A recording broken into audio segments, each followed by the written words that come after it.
Get ready to hear the truth about America on a show that's not immune to the facts with your host, Dan Bongino.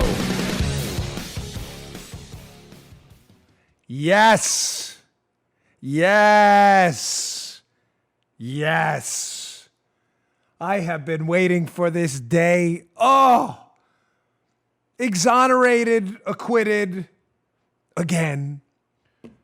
Another hoax discarded into the trash can of history. We'll get to that today. President Trump's massive acquittal in the Senate yesterday. We'll also get to Mittens, sellout snake. But don't worry, folks. No Republicans voted to convict the president. You may say, well, Romney did. Exactly. As I just said, no Republicans voted to convict the president. Point taken. Welcome to the Dan Bongino Show. Producer Joe, how are you today on this absolutely loaded news day again? Dan, all I can say is, how about that? How about that? Yeah, how about that? baby.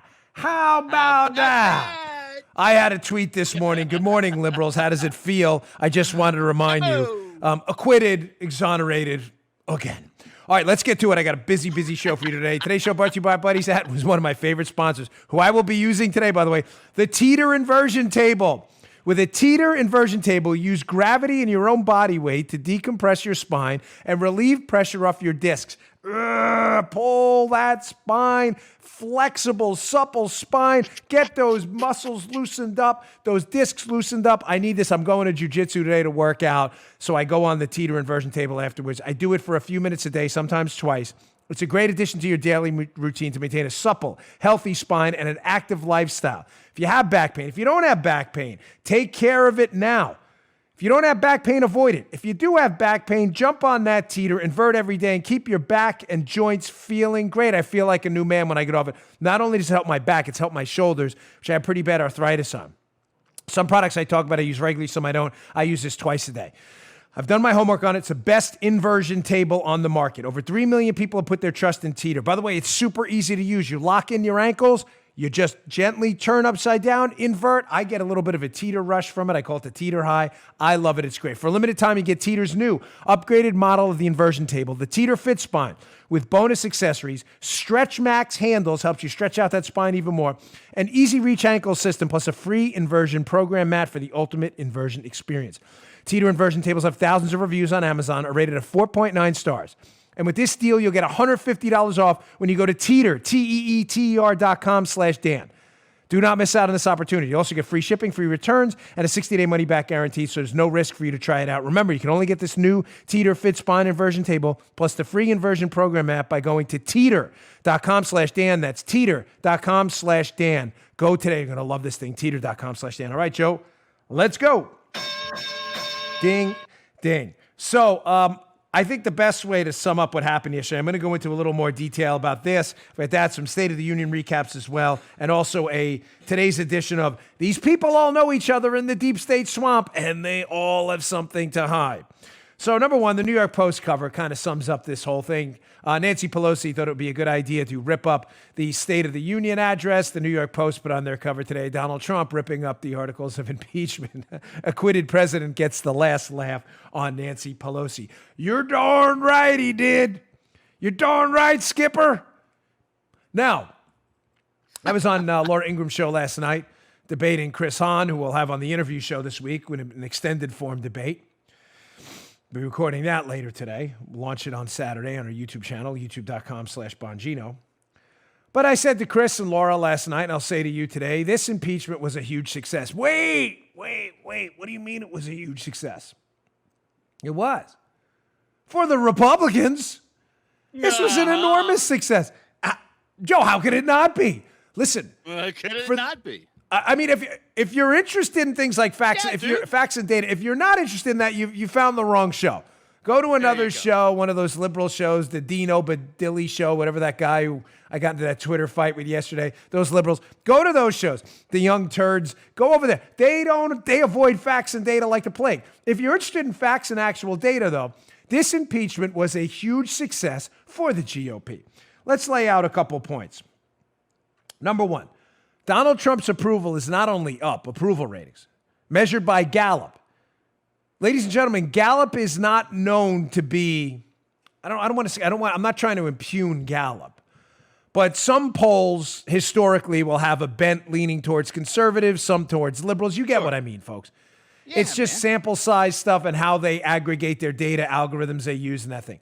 Gallup has never been known to be particularly friendly to the president. I'm not suggesting they're inaccurate. I'm just saying their polling has always kind of undercounted the president's support a little bit. Gallup has the president's approval rating not just up. That's not the takeaway. It's at its all-time high. Do you understand that? It's not just at the approval rating. Up. Again, I know liberals have a tough time with this. Down, up, up. It's not just up. It's at its all-time, since Donald Trump has been the president, high, peak, top amount, vicissitudes, up, down, up, up, up, up. They're at the top of the mountain, not the bottom of the valley.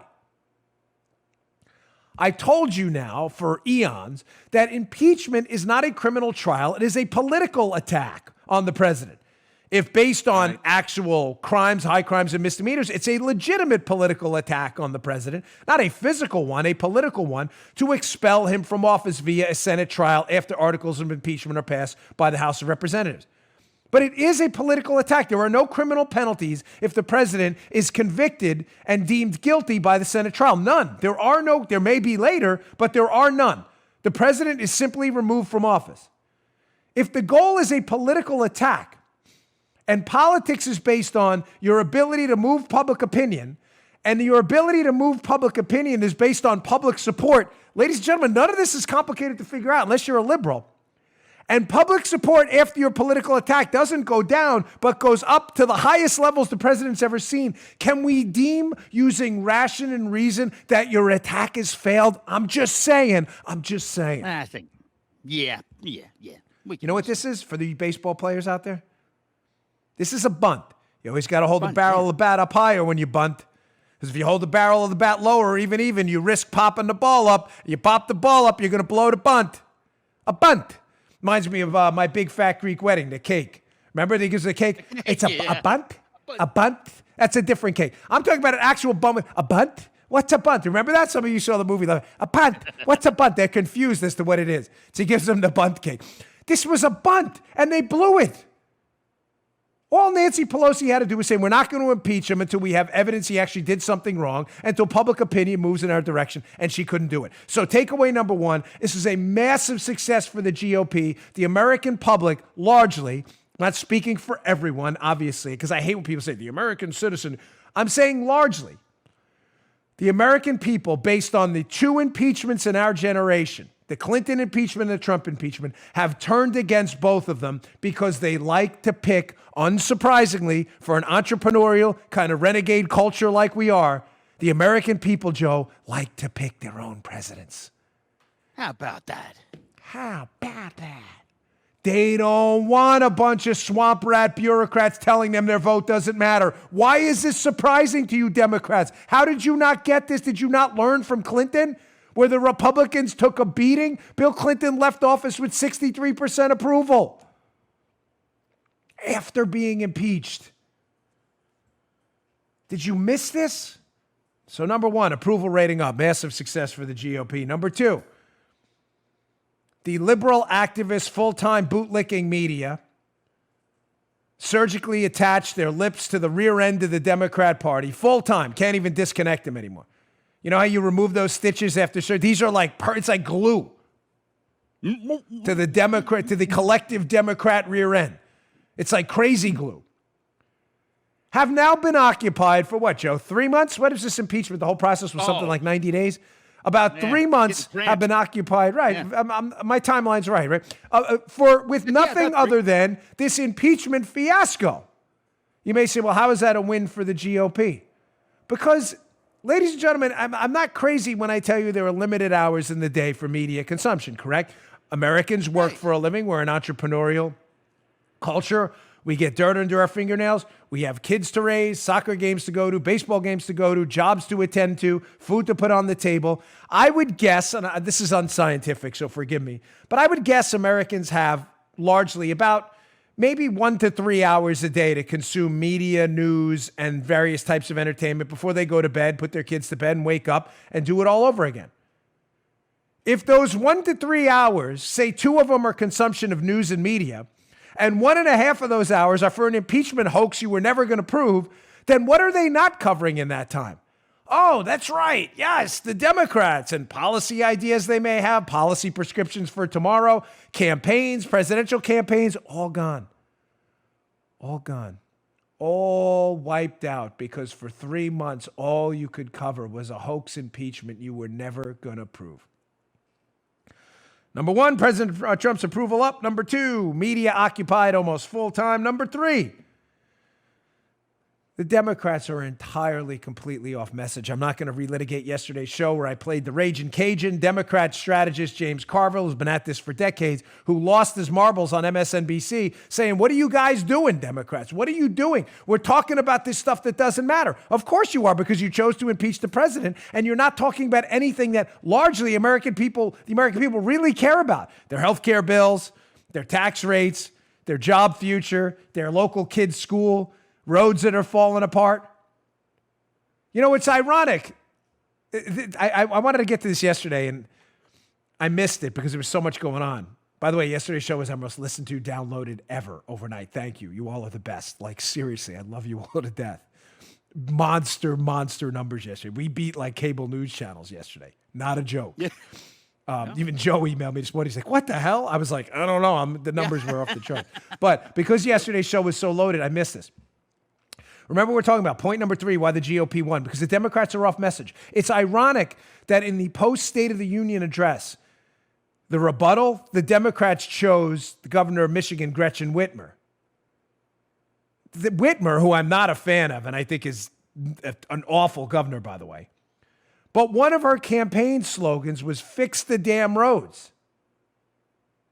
Democrats, I'm not giving you advice. It's not what I'm here for. You understand how you totally blew it? The candidate you're touting as your next big thing in your rebuttal to the State of the Union address literally ran on a slogan the complete opposite of all you've been focused on for the last 90 days. Local stuff that matters to people. Fix the damn roads. Listen, Whitmer's terrible. Awful. I'm simply suggesting that was her thing. In other words, Joe, go out and do things that matter. And let me tell you, and I'll leave it at this. You know what doesn't matter to the American people? Yes, that's right. Impeachment. They don't care. It's a farce. You completely blew it.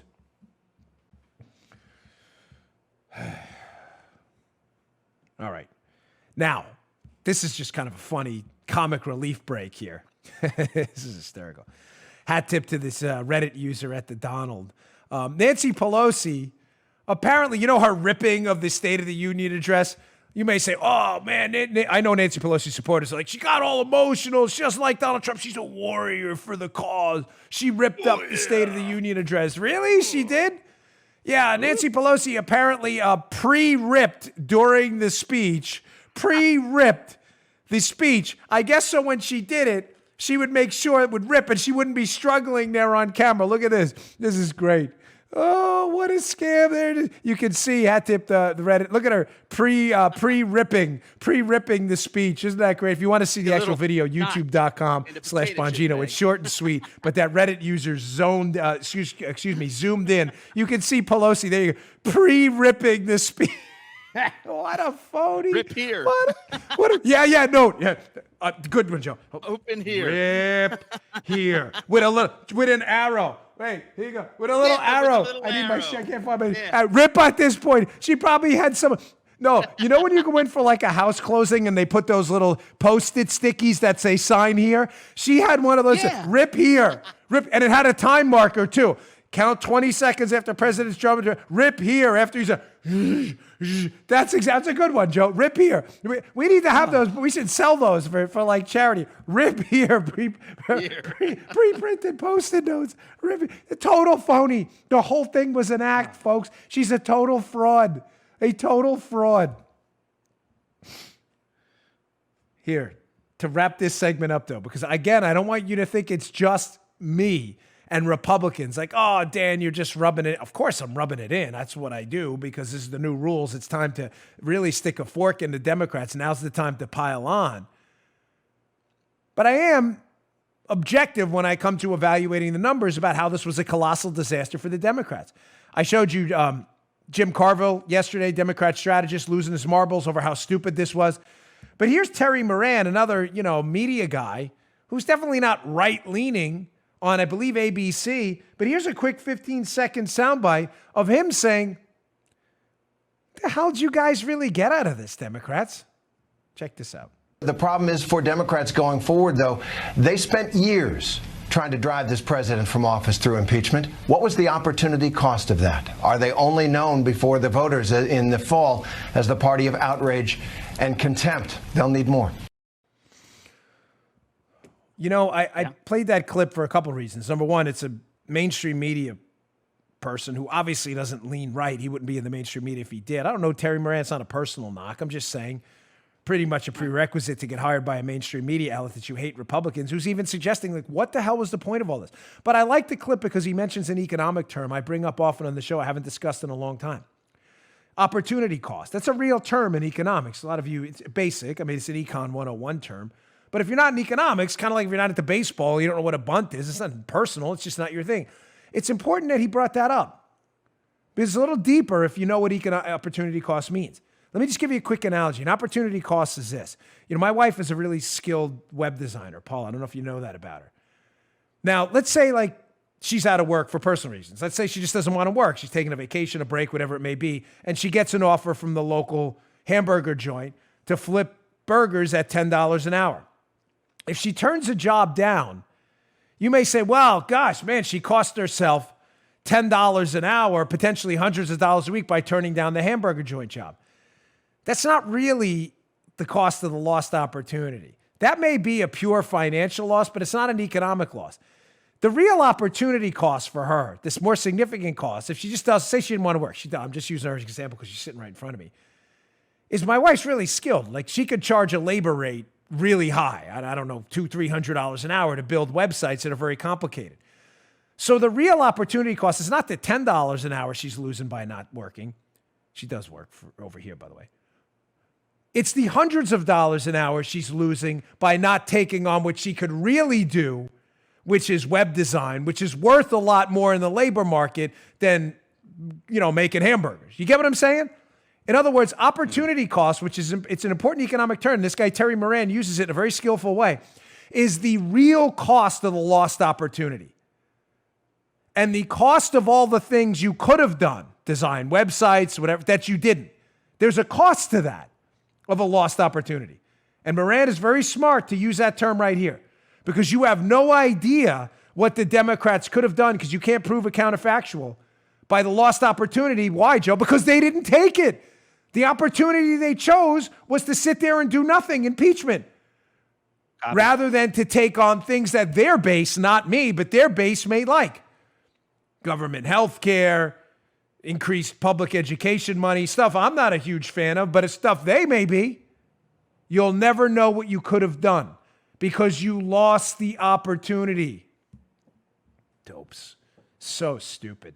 One of the seriously dumbest political calculations I have seen in modern American history. All right, let me give you a little bit of a tease of what's ahead because I don't want you to go anywhere. Folks, the last few weeks, we have been tying together this swamp network, and I've been telling you these people all know each other. I got more on Romney with this. You may say, Dan, you passing on Romney? No, I'm not done. These people all know each other, the people plotting to take down Trump, and they all have something to lose. Well, there was some breaking news today about another one of these guys that's become a target. You're not going to want to go anywhere. And how it relates to Romney and everything else is going to be good. Let me get to our second sponsor today. Patriot Mobile. Good to have Patriot Mobile on board. Ladies and gentlemen, if you have a cell phone, you have to ask yourself very seriously, why are we supporting companies that can't stand us? And not only can't stand us, that donate to causes that fight against our values. Why? Why? Most of these cell companies use the exact same towers. I want to thank our friends at Patriot Mobile for backing up us, our causes, and I'm asking you to support them in return. We talk a lot about supporting President Trump, defeating the Democrats and the deep state, but what are we actually doing about it? The do matters. Talk is cheap. We don't have the luxury of looking the other way any longer. We need to support companies that stand with us. Patriot Mobile is the only cell phone service that donates a portion of your monthly bill to organizations fighting for the values we believe in, like the right to bear arms, life, religious liberty, and supporting our patriotic veterans, our heroes. I know, switching cell phone carriers is scary, but Patriot Mobile makes it super easy. Keep your number. Keep it. Bring your phone.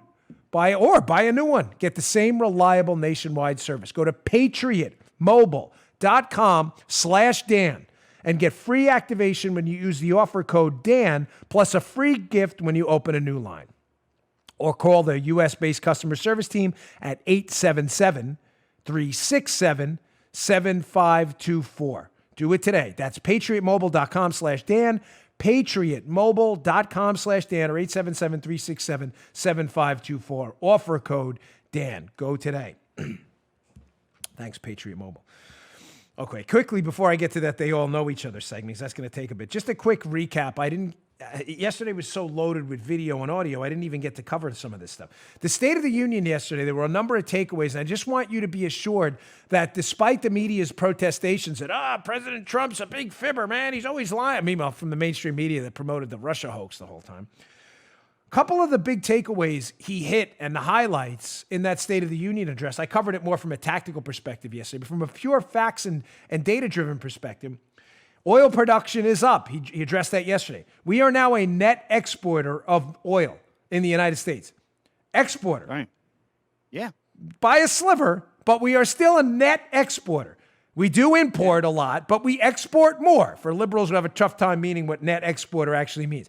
President Trump wasn't kidding about that. Thanks to President Trump and, prior administrations, not the Obama administration that banned a lot of this on public land, we are now producing boatloads of oil and petroleum products, which make our economy hum by providing the energy to make it do it. Takeaway number 2, he said there were 12,000 more factories now since he's taken office than when he got into office. That is absolutely correct. There are more factories now. Now, you can attribute that to a lot of things. Again, correlation and causation are not always the same thing, but he was not inaccurate when he said there are now more manufacturing factories in the United States since he became president. That is absolutely a fact. Be confident in saying that. It's a very simple number to measure. Factories when President Trump came into office, factories now. There are 12,000 more.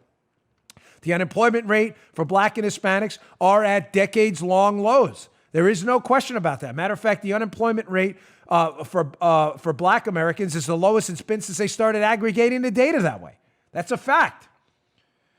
He mentioned that 7 million Americans are off food stamps since he took office. Again, a measurable, documented, easily put into a spreadsheet fact. The amount of Americans that were on food stamps when Donald Trump took office and the amount of Americans now, that is a minus 7 million. That's a fact. Finally, middle class and lower income workers are gaining. Their wages are growing. Your take-home pay is getting higher. Your wallets are getting fatter at a faster rate than the wealthiest among us. More on that a little later in my Debunking Liberal Lies segment, because I'm getting a lot of emails from people saying, Dan, you haven't debunked a lot of these liberal myths. Tax cuts were for the rich. We're hearing a lot of it. Give us the ammo. I got a little bit of that later too. But I want to get to some other stuff. Again, this is the They All Know Each Other segment. They all know each other, these anti-Trumpers, and they all have something to hide. I promised you yesterday I'd get to Rand Paul. This is from a couple days ago. This is Rand Paul on the House floor while the impeachment trial was still going on. And it's important what happened. For a little background, Senator Paul delivered a question during the impeachment trial to the Chief Justice of the United States, John Roberts, who was supposed to read the question and refused, which is unforgivable. Now, he says he refused to read the question because he believed the question would out the whistleblower, which is fascinating, Joe, because supposedly nobody knows who the whistleblower is. So how are you going to out the whistleblower if John Roberts is reading a name and doesn't know who the whistleblower is? I don't know, folks. We're just using logic here. I can't out the whistleblower. That's the whistleblower? I don't know it's the whistleblower. So how are you outing him? Right. Roberts shamefully refused to ask the question. So Rand Paul took a point of personal privilege on the Senate floor during his opportunity to speak to read the question himself. I'm just going to play the opening because I want to show you why this matters, what Rand Paul is onto, and how this is about to get really bad about the Democrats. And keep in mind, ladies and gentlemen, the subtitle of this segment, they all know each other, the anti-Trumpers, and they all have something to hide. And they're terrified Trump's going to expose them. Listen to Rand Paul. Now, during the proceedings, I asked a question that was disallowed. And I'm going to ask that question again this morning because the Constitution does protect debate and does protect the asking of questions. I think they made a big mistake not allowing my question. My question did not talk about anybody who is a whistleblower. My question did not accuse anybody of being a whistleblower. It did not make a statement believing that someone was a whistleblower. I simply named two people's names because I think it's very important to know what happened. We're now finding out that the FISA investigation was predicated upon 17 lies by the FBI, by people at high levels who were biased against the president, and it turns out it was an illegitimate investigation. Everything they did about investigating the president was untrue and abused government to do something they never should have done in the first place. Ooh, yeah. We haven't used Macho Man in a long time. Folks, Rand Paul knows something. A lot of you may know, some of you may not. The impeachment hoax, which is now thankfully over. You say, why do you call it a hoax? He was impeached because it was based on a hoax. It was another coordinated hit. Another one.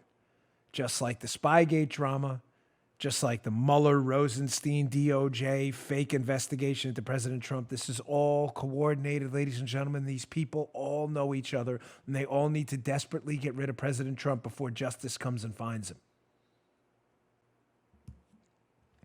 What do I mean by that? What is Rand Paul onto? Ladies and gentlemen, there were two staffers who were the subject, actually three staffers, at the National Security Council that were the subject of Rand Paul's question. One of them by the name of Abigail Grace, who worked at the National Security Council, where, keep in mind, that's where the whistleblower complaint emanated from, the National Security Council, who alleged they heard Trump's phone call with the Ukrainians and there was an illicit quid pro quo made. It came from the National Security Council, which has been a sieve of leaks.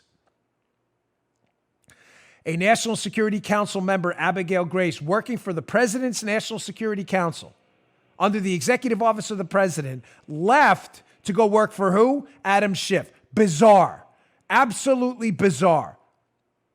Schiff, who organized and coordinated with the whistleblower, him and his team, to organize this whistleblower complaint. She left in February of 2017. February 2019.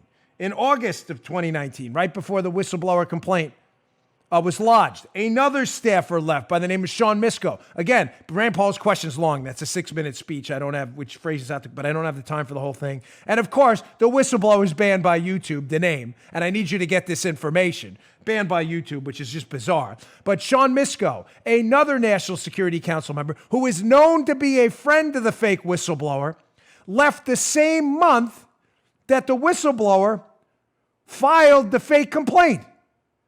So they're like this. They're like two buds. They're BFFs, Misko and the fake whistleblower. Fake whistleblower files the complaint the same month his BFF leaves to go work for Adam Schiff, who we know was coordinating with the whistleblower to file this fake complaint. Remember what I told you. Ladies and gentlemen, was this a coordinated hit? The answer is obviously, you're darn right it was, and Rand Paul knows it.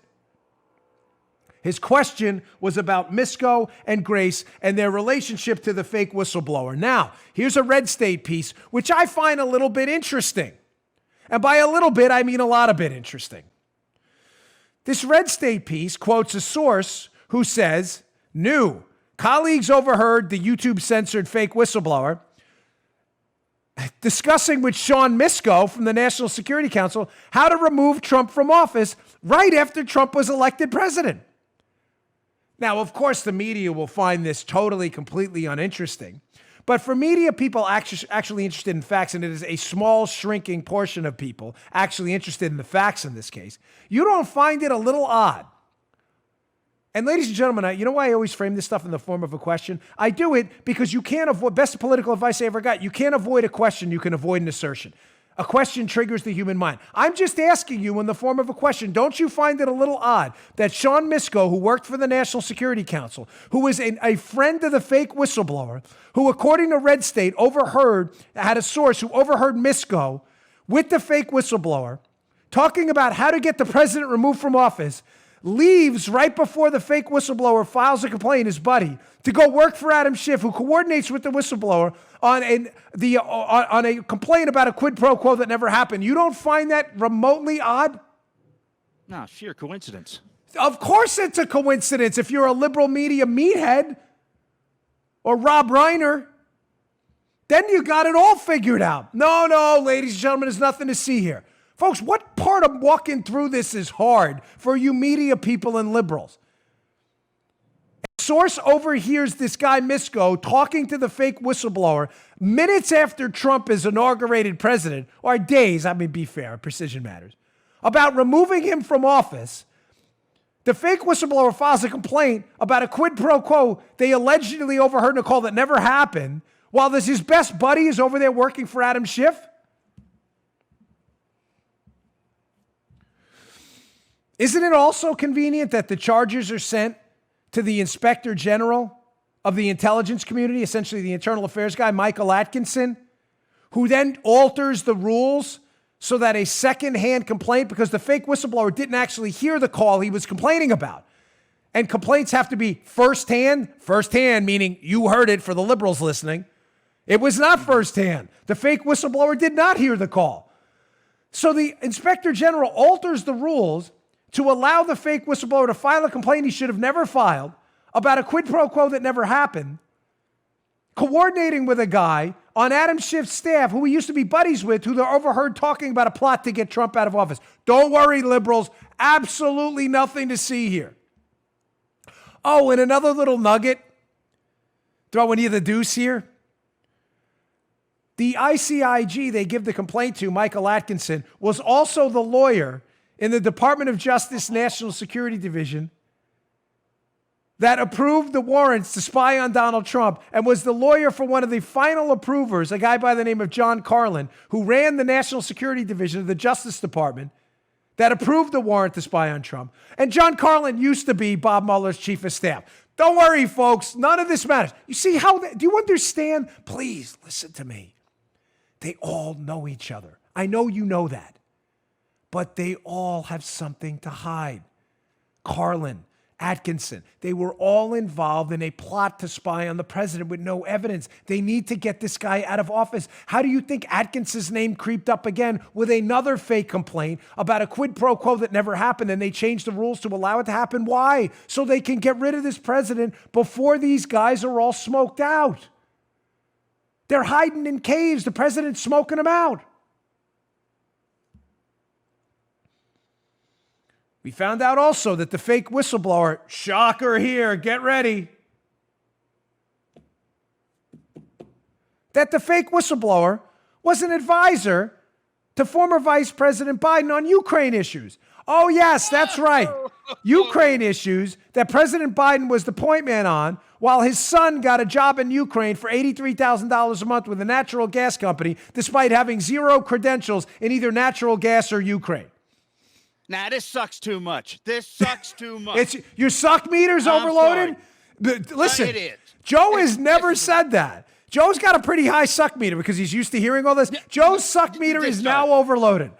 But again, Joe, the mainstream media doesn't care because their suck meters for Republicans are very low. Their suck meters for Democrats, they can take a lot of suck. Oh. That's right, brother. Oh, it gets better. So the fake whistleblower who coordinated the fake complaint with his buddy he was overheard plotting to take down Trump with the day he got into office, his buddy who went and worked for Adam Schiff, who the fake whistleblower coordinated with, gives a complaint to the Inspector General, who was the lawyer for the DOJ that approved the spying warrants to spy on Trump, and a lawyer for John Carlin in DOJ, who was Bob Mueller's old chief of staff, gives that complaint to that guy, Atkinson. was an advisor to Biden on Ukraine issues, and also was one of the guys who signs into the White House for a December 2015 meeting, a bunch of Ukrainians to meet at the White House. And one of them happens to be a director or an executive director of ANTAC. ANTAC, what the heck is ANTAC? Fake whistleblowers signing people into the White House, including the executive director of ANTAC. Oh, that's that George Soros-funded group that was on the do not prosecute list for our Ukrainian embassy overseas. Yes. Yes. Fake whistleblower signs in the Soros-funded group guy that our embassy overseas in the Obama administration was telling the Ukrainians, don't prosecute those guys. Soros, the guy who happens to be a billionaire and a mega liberal donor.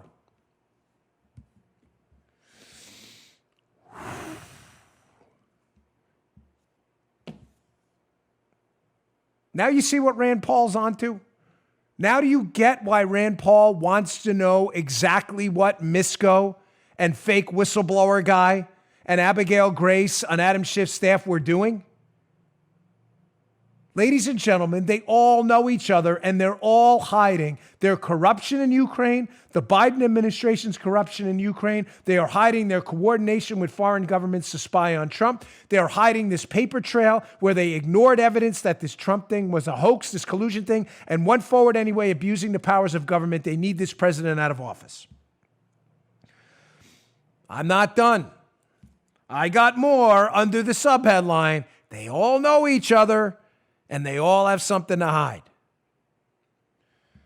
All right, let me get to my final sponsor. Your mouth's going to water a little bit, so forgive me if you're hungry. I don't know when you're watching my show. Maybe you're watching it at noon when it goes live. Maybe you're watching it on the drive home in L.A., 6 o'clock, which would be 9 o'clock Eastern time. But if you're hungry, you're going to get hungrier right now. You know why? Because the smell of delicious I see I'm doing my mouth's watering already. Because you know what? I know they're inside, and I want to eat them so bad. It's almost Valentine's Day, and love is in the air. Is it? Could be this weekend. But you know what's better to have in the air? The smell of delicious cookies. When Debbie Fields started Mrs. Fields Cookies 40 years ago, she won over sweets lovers everywhere with her gooey chocolate chip cookies. Come on, you know Mrs. Fields. You break them apart. You just see the chocolate like a waterfall. They have melt-in-your-mouth brownies, too. They're hard. I can't even take it anymore. They're so good. You hear my mouth? Look at that. That's what that is. They have a passion for sharing the joy of delicious baked goods. Nowadays, you don't have to go to the bakery to get your favorite cookies. You can have them sent right to you or as a gift to someone else. For this Valentine's Day, send a gift to your partner, significant other, or your secret crush. Mrs. Fields will deliver a heart-shaped tin of treats or heart-shaped cookies anywhere across the country, and ordering is easy. Buy one for yourself because these cookies are so and send yourself a Valentine as well. And if you're ordering as a gift, you can add a personal message and pick the perfect cookies just for that person.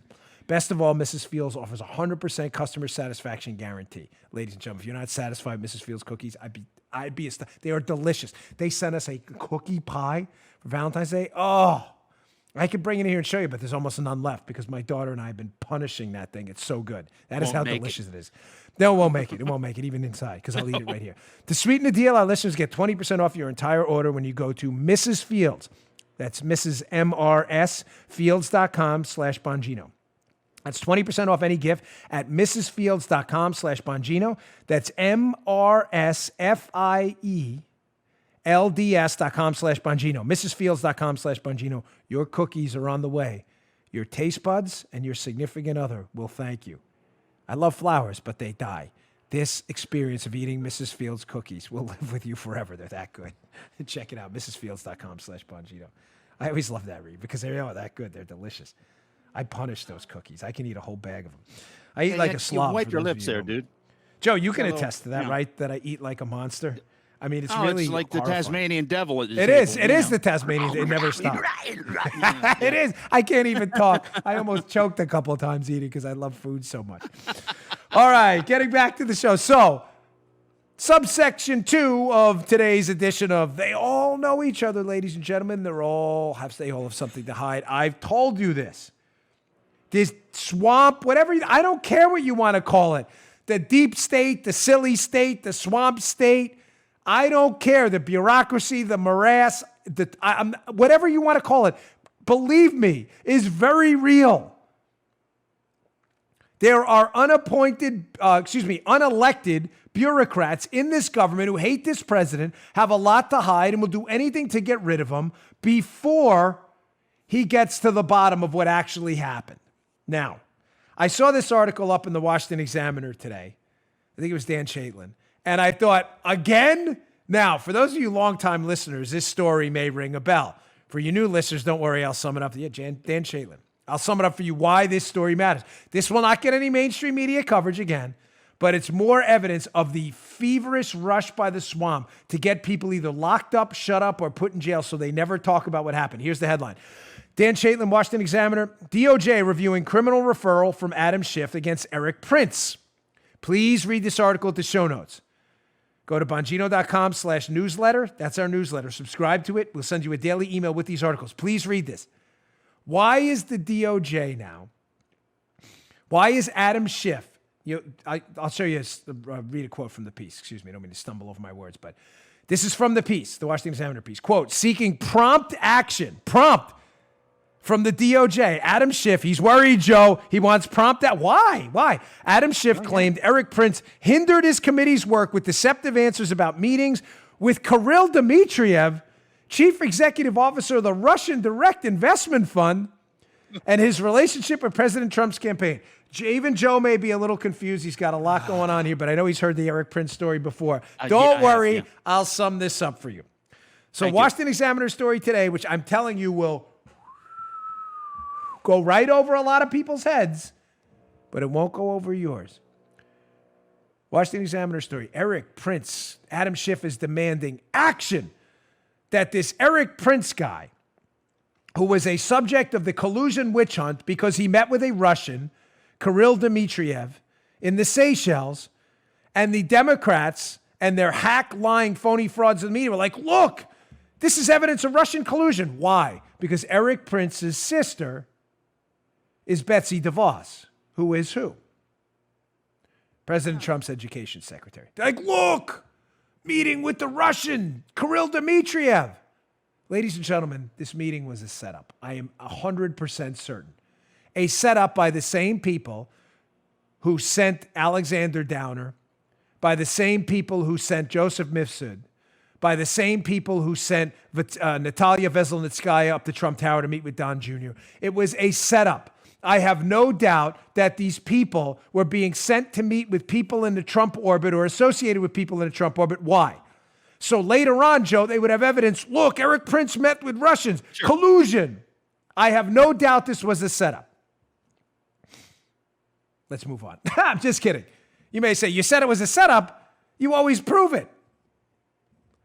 Let's go to the evidence. Because, as always, the Democrats and these anti-Trump hacks are too stupid to cover their own tracks. So just to be clear, Adam Schiff now really wants the DOJ to get this guy locked up, Eric Prince, who met with this Russian in the Russian Direct Investment Fund. So, again, framing this in the form of a question, like a Jeopardy kind of scenario, because you can avoid an assertion, but you can never avoid a question.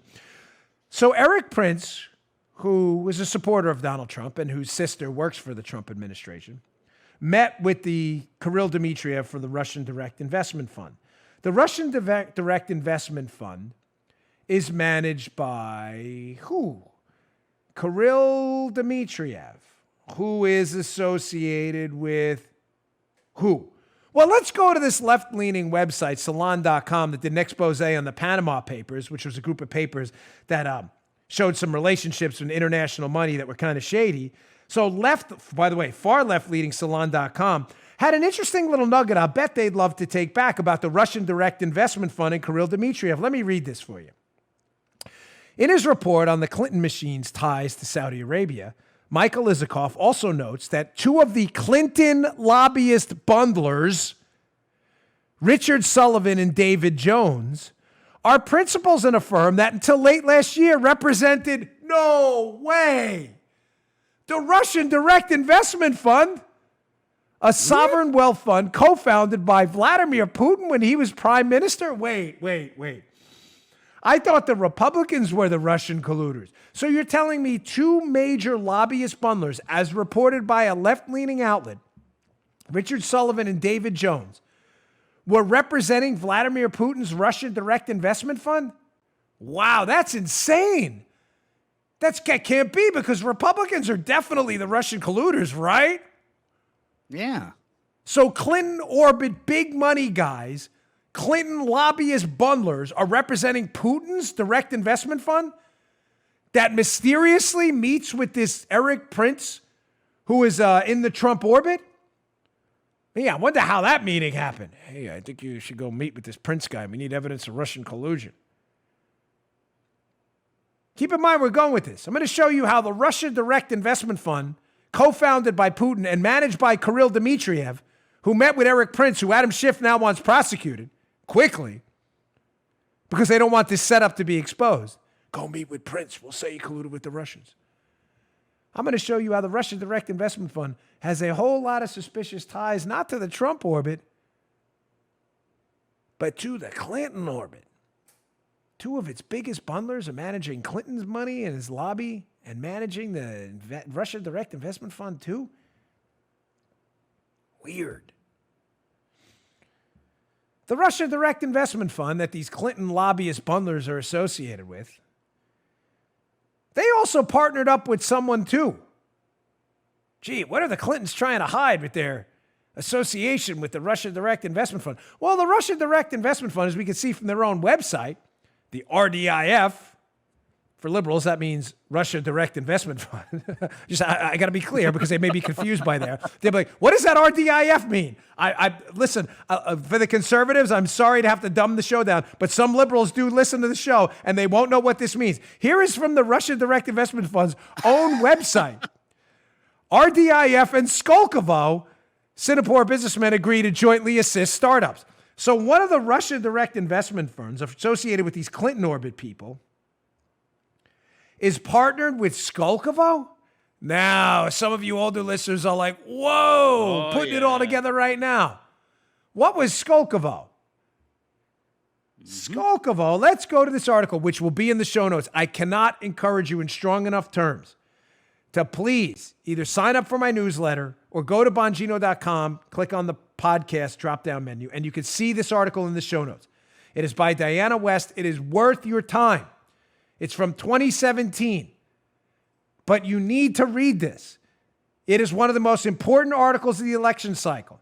It's called Hillary's Hypersonic Missile Gap from the Daily Caller, Diana West. Why? Because I told you the Clintons are hiding something with their involvement with Russia, people involved with her and the Russia Direct Investment Fund that is partnered with Skolkovo. Skolkovo was a technology project, a Silicon Valley type project in Russia that was suspected of doing some really bad things, folks. Skolkovo was also actively supported, by Hillary Clinton. Let's go to the piece from Diana West's piece. Here is the United States Army's language. What? What are you laughing at? I know, I'm looking at... Oh, nice. A rip here. Look, she even has a rip here. Paula added a rip here on the YouTube. I totally missed that. Rip here so we can get rid of it. She's taking a victory lap. From the Daily Caller piece, this is the United States Army in 2012. Their evaluation, very funny, of what Skolkovo actually was. Keep in mind, this is a Russian project partnering with this Russian direct investment firm Clinton lobbyist bundlers are associated with. This is the Army's language. Quote, Skolkovo is an ambitious enterprise aiming to promote technology transfer generally by inbound direct investment and occasionally through selected acquisitions. As such, Skolkovo, pay attention here, is arguably an overt alternative to clandestine industrial espionage, with the additional distinction that it can achieve such a transfer on a much larger scale and more efficiently. Ladies and gentlemen, this language should shock the soul. I'm not kidding. Yeah. This is not funny.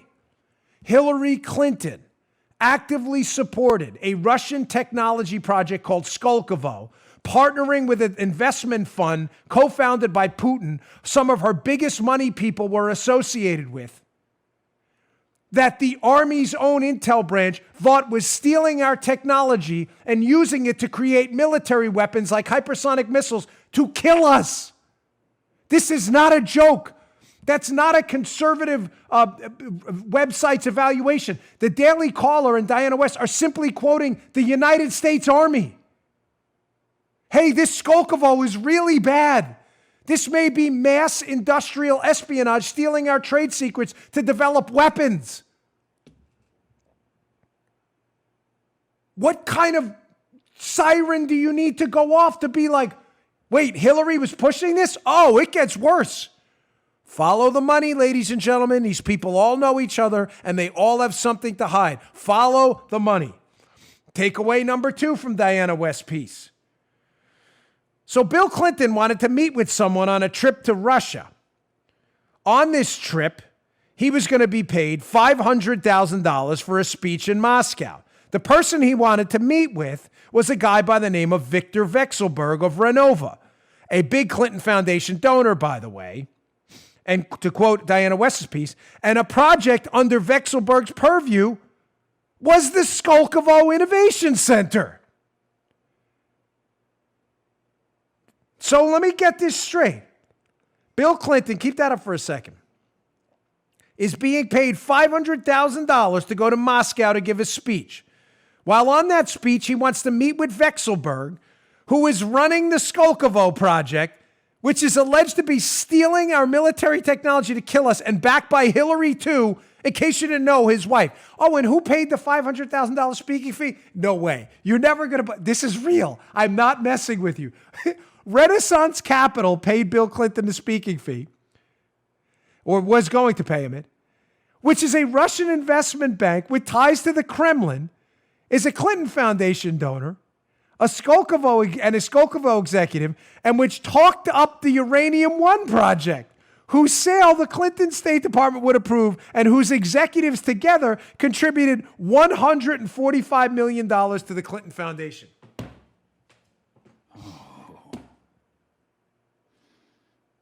Okay, but I just have to rewind this tape a minute so you understand the gravity of what I'm telling you and why this story today. I'm not just randomly bringing stuff up, folks.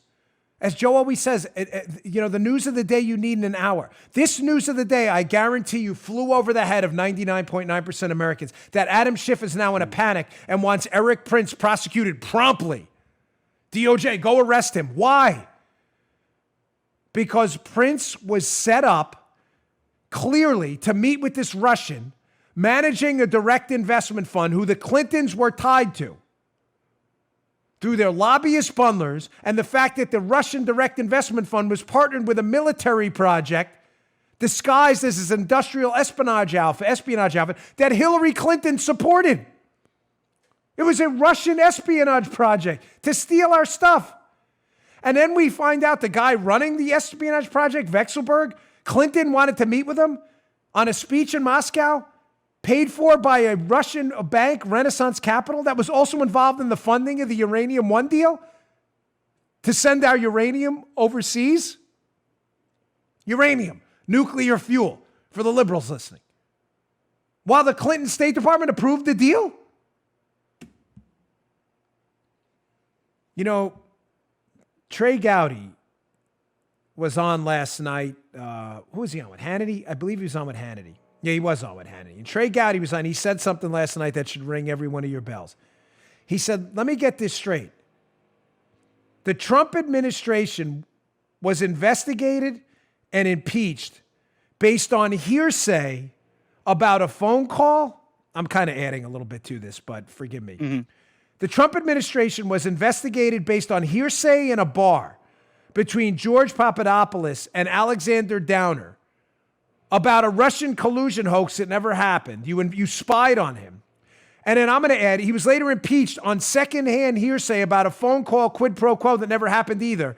So you impeached him and spied on him using the most powerful weapons the government has despite 2 debunked hoaxes.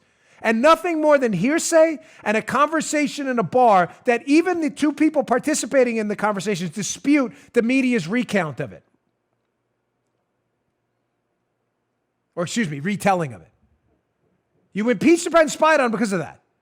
But despite the fact that I just laid out for you that checks have been cashed by the Clintons for their foundation from people involved in a Russian project to steal our technology and create weapons to kill us, while at the same time people involved with that project met with the person in the Trump orbit who did nothing wrong, and now you want to prosecute him for it, and you don't find any of that bizarre that this could have been a setup to hide their own footprints and ties to the Russians? None of this interests you at all. Now, not only did Hillary do it, Bill, was he involved in this money trail between these Russians trying to steal our technology, who mysteriously show up in the Trump orbit? Hillary was too. Here's the third takeaway from Diana West's piece. I can't recommend this piece enough. Shocking set of emails exposed by the Washington Examiner reported on shows the nexus of Bill and Hillary Clinton's foundation. Hillary Clinton's State Department, Bill Clinton, and Russian oligarch Vexelberg and Skolkovo, Russia's Silicon Valley. This was a Putin project to transfer Western technology to Russia that was championed and driven by Mrs. Clinton. And what do you know, folks? 17 out of the 28 tech companies that hitched up with Skolkovo also contributed to the Clinton Foundation. What a coincidence. Meanwhile, Barack Obama's support for Russian WTO membership, World Trade Organization, made the whole global flow so much easier. Clinton Foundation's getting richer. Bill Clinton's personally getting richer by banks involved in the financing of the Uranium One deal, talking up the project while Hillary Clinton oversees the Uranium One deal in her State Department. The very same people are involved in the Skolkovo project Hillary Clinton's actively supporting and pushing people for. Skolkovo stealing our military technology, creating weapons to kill us. Hillary's pushing American companies that are donating to the Clinton Foundation, go over to Skolkovo. By the way, my husband's getting really rich off people associated with Skolkovo. And shocker, one of the guys associated, Kirill Dmitriev, with a fund associated with Skolkovo, wow, he shows up for this meeting out of nowhere with a Trump guy that's later used to prove collusion with the Trump team? And now Adam Schiff wants to be sure that that former Trump orbit guy, you better prosecute him promptly. Why? Because they need to shut all these people up before what I just told you comes out and goes mainstream. Dispute any of that. Dispute any of that. Any of what I just told you, media hacks. Was that Army analysis of what Skolkovo was doing, stealing our technology? Are you challenging that? Was that wrong? Please show us facts how. You have other information Army intel doesn't have? Was Hillary Clinton not actively pushing the Skolkovo project? We still have her quotes. We have her out there pushing Skolkovo. Were the technology companies that went over to Skolkovo not donated to the Clinton Foundation? We have the records.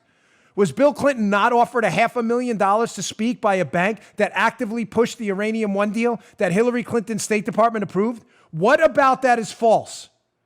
Were those two Clinton lobbyist bundlers, as reported by left-leaning Salon, not actively involved with the Russian direct investment fund that was involved with the Skolkovo project Hillary was supporting? What part of that's inaccurate? Has Salon recanted that?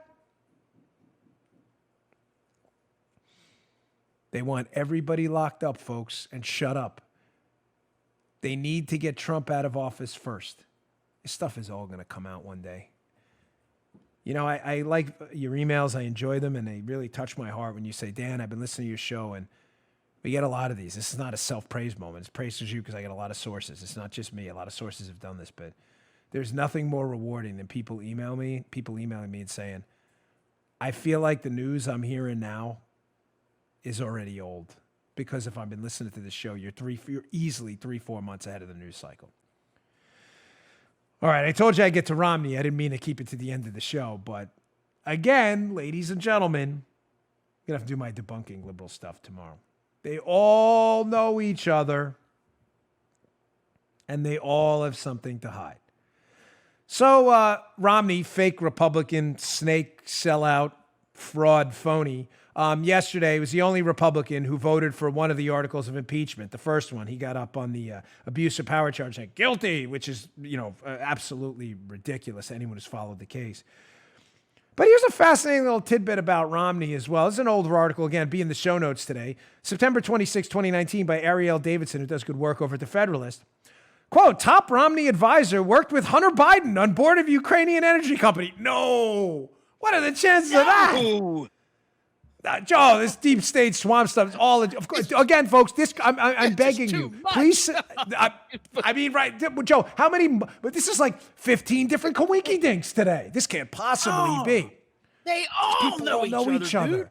They have their Yeah. lips surgically attached to each other's cabooses. From the Federalist piece, which I encourage you to read again.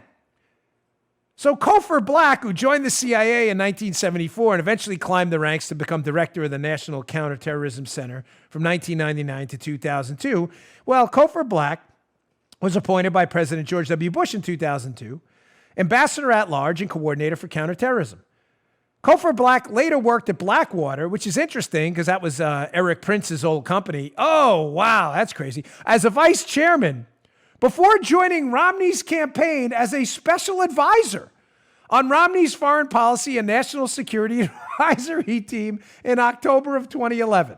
In 2017, Black joined the board of Burisma, where Joe Biden's kid worked in this BS cushy job he was paid for with absolutely zero experience. Ladies and gentlemen, what am I telling you? Did Romney know about this? I don't know. Again, unlike the left-wing media hacks, I think Romney's a snake. I think Romney is a sellout. I've thought that for a long time. I'm embarrassed that I spoke positively about this guy during his election. He had me fooled too. But don't you find it a little odd that one of Romney's confidants and primary guys he used during his own campaign, Cofer Black, was also sitting on the same board in Ukraine, involved in a corruption election that hired Joe Biden's kid? Swamp is real, folks. You call it whatever you want. And it ain't just Democrats. It ain't is a word in that case. All right, folks, thanks again for tuning in. I really appreciate it. Please share this show. Thanks to everybody on Reddit who's been sharing my show, by the way, and all those discussion boards. It's like, what is it, AR15.com. I saw you shared my show the other day. Thanks so much. I really appreciate it. Please go to youtube.com/Bongino. Subscribe to the show on YouTube. It's all free. You can see the video version. We try to keep it an audio, primarily podcast, but once in a while there are cool videos like the ripping thing I like you to see by Nancy Pelosi. So youtube.com/Bongino. Go check it out. Thanks a lot, folks. I'll see you all tomorrow. Hopefully in one piece. I got a jiu-jitsu class after this. So if you see me tomorrow, I made it through the class okay. See you. Hey, thanks for tuning in. Today's show was brought to you by my buddies at Brickhouse Nutrition. They make some of the finest nutrition supplements on the market. My personal favorite is Foundation. Now, you don't hear anything shaking in there. Why? Because the bottle is empty. Because I use it. I love this product. Check it out. Foundation. It is a creatine ATP blend. Does three things. Look better, feel better, perform better. Go give it a shot. Go to brickhousenutrition.com/Dan. Try out this creatine ATP blend and take the mirror test. If you don't believe me, take the mirror test. Before you try Foundation, right? Go check it out. Give it about 7 days to work. Take a little mental snapshot of yourself in the mirror. Look at yourself after 7 days. You're going to love this product. Go check it out. brickhousenutrition.com/Dan. Check out Foundation today. Can't recommend it highly enough. Bottle's empty. Miles, the owner of the company, send me some more. Thanks for tuning in, folks. See you all later. You just heard The Dan Bongino Show. You can also get Dan's podcasts on iTunes or SoundCloud. And follow Dan on Twitter 24/7 @DBongino.